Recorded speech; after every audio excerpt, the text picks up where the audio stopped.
Kalau dengar kata proyek, yang ada di pikiran kalian tentunya korupsi dong. Tapi kalau ada kata tumbal, apa yang kalian pikirkan? Masa kecil, jembatan, atau koruptor proyek dijadikan tumbal?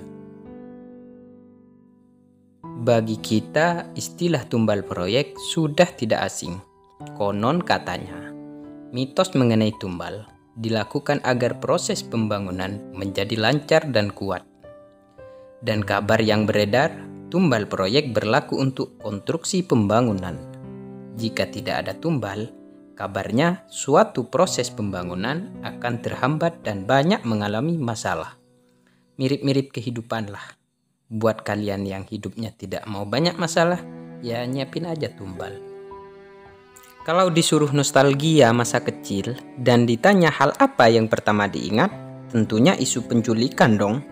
Karena pada awal tahun 2000-an, di mana kencing masih gratis, isu penculikan selalu beredar di mana-mana dan dikaitkan dengan tumbal proyek.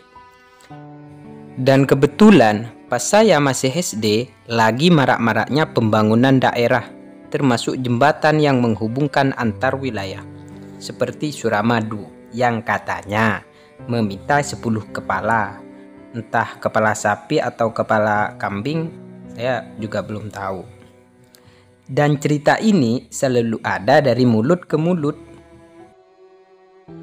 Apalagi mulut emak-emak. Waduh, hebohnya udah kayak ngegibahin orang. Tiap ketemu orang, pasti yang dibicarain penculikan. Entah itu valid, hoax, yang penting ada bahan untuk dibicarakan. Kasian juga kan penculiknya, digibahin mulu. Ngomongin soal penculikan, ada loh yang lebih aneh dari gibahnya mama. Dulu saya percaya kalau mobil Jeep itu adalah mobil penculik. Dan saya rasa bukan saya doang yang kayak gitu. 1.000 dari 990 orang percaya akan hal itu. Dan kalau kita lihat mobil Jeep di jalan, pasti langsung lari terbirit-birit. Udah kayak dikejar mak-mak karena main seharian sampai lupa makan. Dan cerita mengenai kepala yang dijadikan tumbal proyek untuk dijadikan fondasi jembatan sudah ada sejak masa penjajahan ratusan tahun lalu. Konon katanya, menurut rumor yang beredar, hal ini benar terjadi pada proyek konstruksi era 80-an. Dan katanya menurut para orang tua terdahulu, fenomena tumbal ini terjadi di proyek konstruksi jembatan. Orang proyek akan mencari sepasang anak kecil laki-laki dan perempuan di sekitar proyek. 2 anak malang yang berhasil dibujuk ini nantinya akan ditimbun hidup-hidup dengan beton di pilar penjangga jembatan sebelah kanan dan kiri. Hal ini bertujuan supaya roh 2 anak ini menjadi penjangga jembatan dan membuat jembatan menjadi kuat dan tahan lama.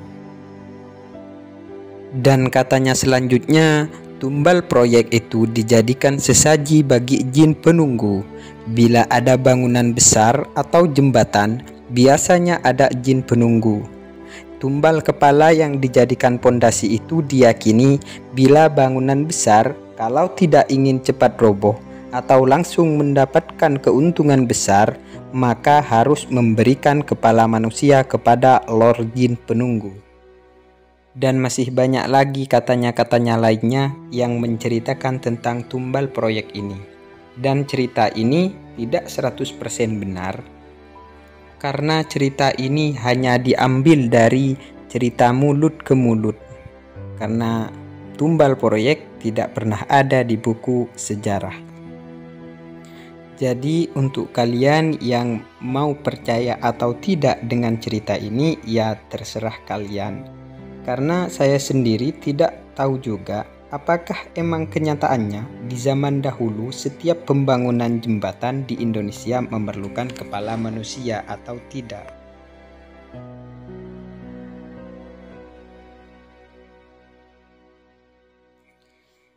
Tapi ada satu anekdot yang pernah saya dengar dari kakek saya terkait tumbal proyek ini.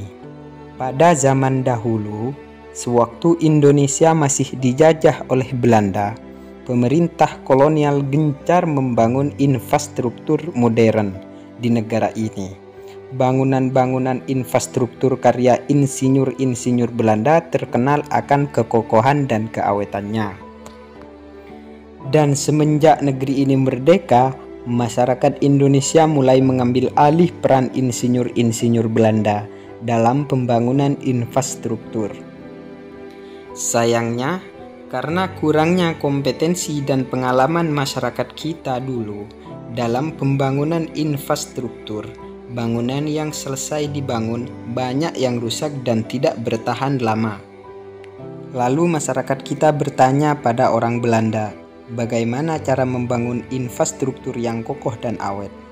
Dengan ini, sambil menunjukkan kepala. Dan dengan barbarnya masyarakat kita mengartikan kata-kata itu. Nggak tanggung-tanggung, yang dipakai kepala manusia beneran dong. Padahal kan yang dimaksud pakai otak ya. Tapi bagi masyarakat kita terdahulu, apa itu otak? Langsung sama tempatnya lah, biar tambah kuat dan awet. Dari cerita di atas sudah jelas toh bahwa tumbal kepala di jembatan itu sesuatu yang salah kaprah. Tapi ya untuk kepastiannya sih nggak tahu juga. Bukan karena saya nggak percaya hal gaib loh. Soalnya membangun jembatan itu pasti dan seharusnya berhubungan dengan ilmu pengetahuan. Dan proyek di masa sekarang, saya kira fenomena tumbal sulam sudah jarang terdengar. Bagaimana tidak, selain sudah dikaruniai ilmu pengetahuan, juga sudah banyak yang berakal sehat toh. Dan buat kalian yang masih meyakini kalau ritual-ritual tumbal proyek diperlukan agar jembatannya kuat, sekarang gini deh, anggap aja kalian pemerintah yang mau bikin jembatan. Kalian bakal ngasih proyek ini ke kontraktor atau ke dukun. Kalian mau adukan semennya ntar dicampur kembang kamboja. Tapi balik lagi pada kepercayaan masing-masing. Ini hanya cerita dari beberapa sumber yang belum tentu kebenarannya, tapi udah banyak yang menceritakan tentang hal ini. Balik lagi, kalian mau bikin bangunan dengan semen dan batu atau semen